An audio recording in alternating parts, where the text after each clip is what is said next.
I'm here to talk about success, right?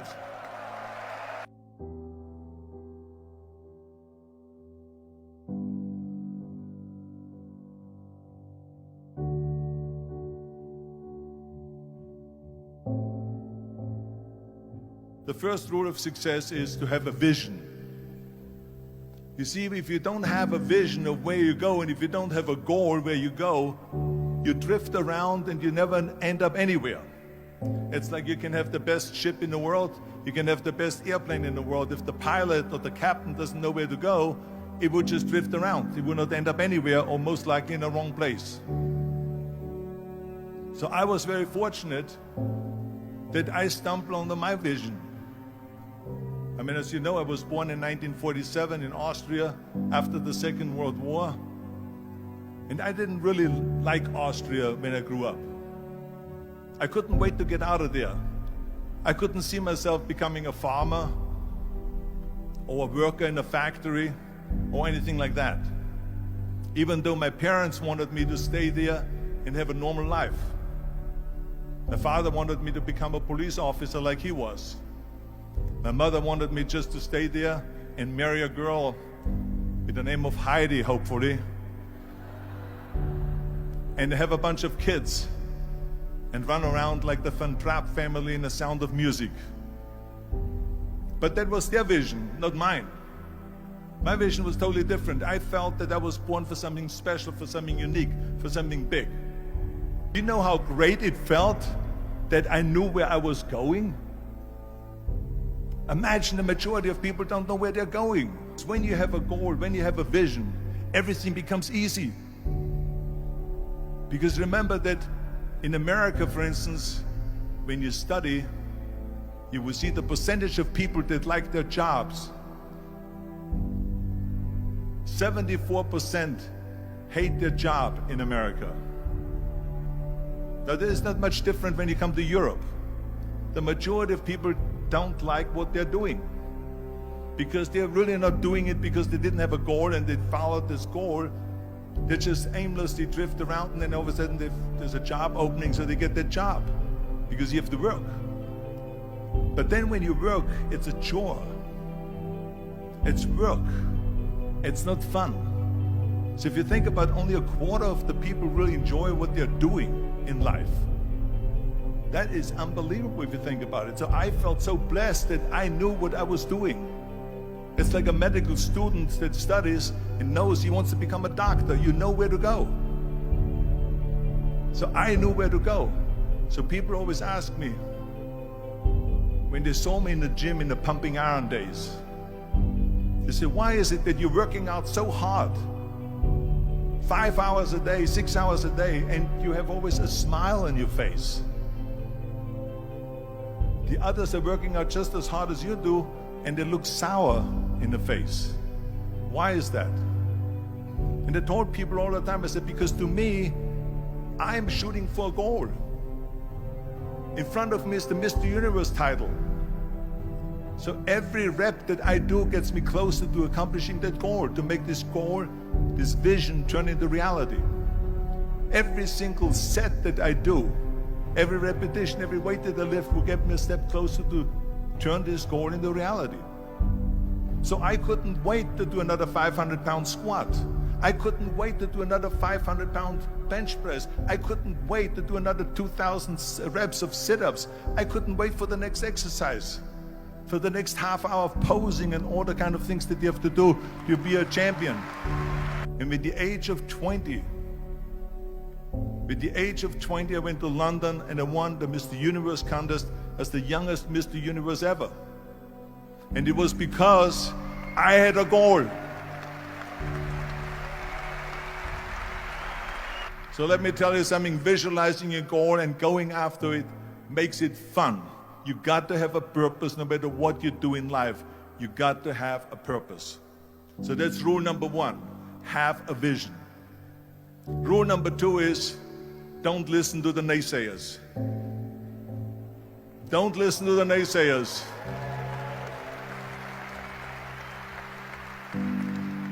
Everything I ever did, the thing that I heard out of people's mouth was, that's impossible. that can't be done or no. So whenever someone said to me, it can't be done, I heard it can be done. When they said no, I heard yes. And when they said it's impossible, I heard it is possible. I'm a strong believer of what Nelson Mandela said, that everything is always impossible until someone does it. Well, I'm going to be the one, I said to myself, I'm going to do it and I'm going to show it to them. Maybe it has never been done before. That's perfectly fine with me. But I'm going to do it. And I did not listen to the naysayers. The next thing, the third point that I'm going to make to you is, before we sit down with Jürgen and talk about the rest of the three, is work your ass off. There is no magic pill. There is no magic out there. You cannot get around. You have to work and work and work. And it drives me crazy when people say that they don't have enough time to go to the gym for 45 minutes a day and work out, or to do something for 45 minutes to an hour a day to improve, if it is physically improve or if it is mentally to improve. Imagine you read 1 hour a day about history. How much you will learn after 365 hours in 1 year. Think about if you study about the history of musicians, of composers, how much you would know. Imagine if you would work on a business, on some business that you want to develop every day for an hour. Imagine how further along you will go and get. So it drives me nuts because when people say we don't have the time, we have 24 hours a day. We sleep 6 hours a day, so that gives you still 18 hours.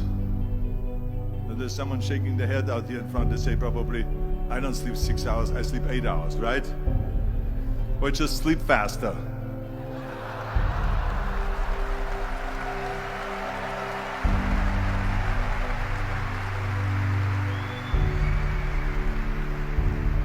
So we have 18 hours a day.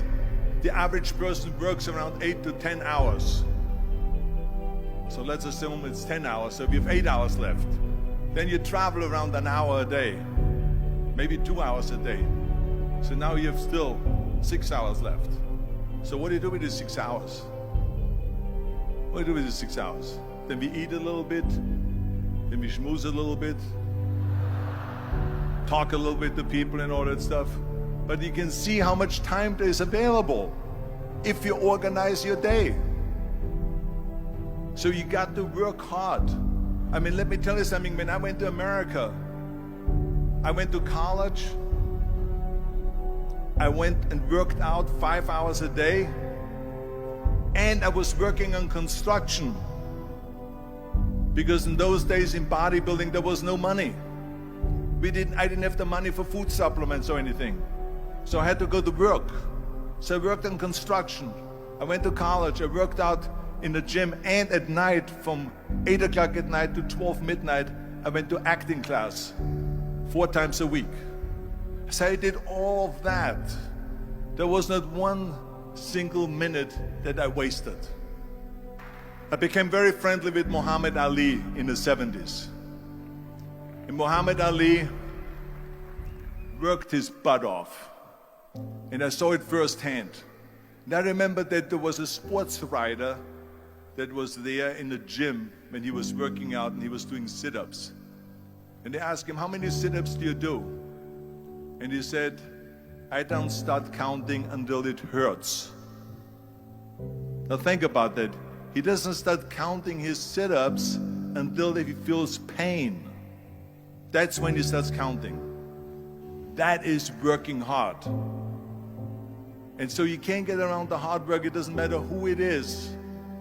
As a matter of fact, I believe what Ted Turner said, work like hell and advertise.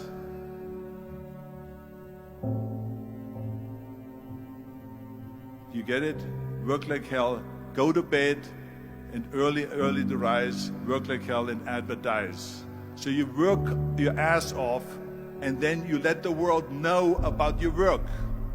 That's what it is all about. Let people know. If you have a company, if you have a movie, if you do a sports, work your ass off, but then advertise and let everyone know. I hate Plan B. And I tell you why. Because we have so many doubters, as I've said earlier, the no-sayers. We have so many of those people that say no and you can't do it, it's impossible. That is okay because we just turn off, as I said earlier, and we listen and we hear the no being a yes. You can't do it, you can do it, and all of that. So that is possible to do that amongst all the negative people around you. But when you start doubting yourself, that's very dangerous. Because now what you're basically saying is that if my plan doesn't work, I have a fallback plan. I have a plan B. And that means that you start thinking about plan B, and every thought that you put into plan B, you're taking away now that thought and that energy from plan A.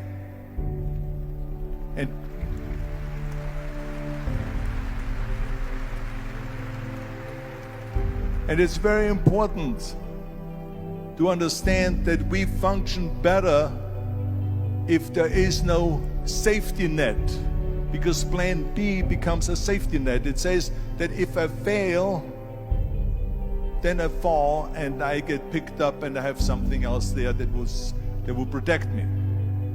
And that's not good, because people perform better when there's no safety net. People perform better in sports and everything else if you don't have a plan B. To me, it is very dangerous to have a plan B, because you're cutting yourself off from the chance of really succeeding. And the reason, one of the main reasons why people want to have a plan B is because they are worried about failing. What is if I fail, then I don't have anything else? Well, let me tell you something. Don't be afraid of failing, because there's nothing wrong with failing. You have to fail in order to climb that ladder. There's no one that doesn't fail. We all fail. It's okay.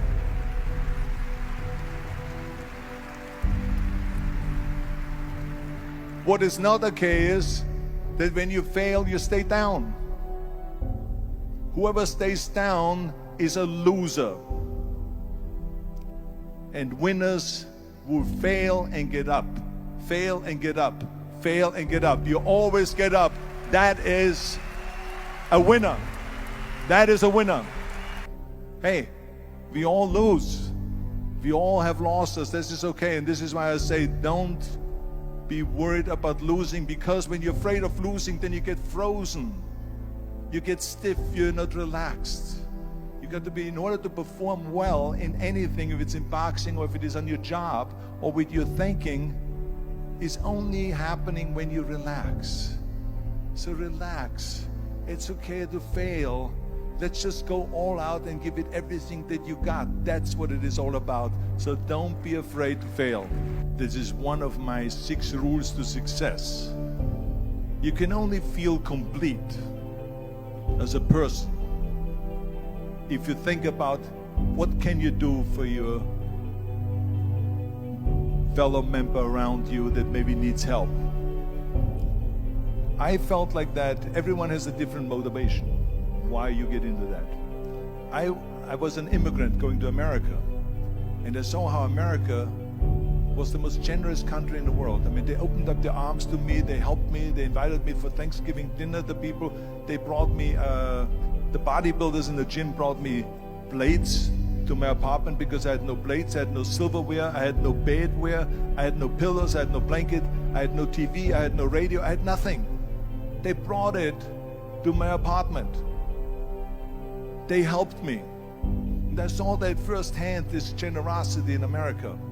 And I said to myself, as an immigrant that is being embraced with open arms, that I need to go and make sure that I give something back.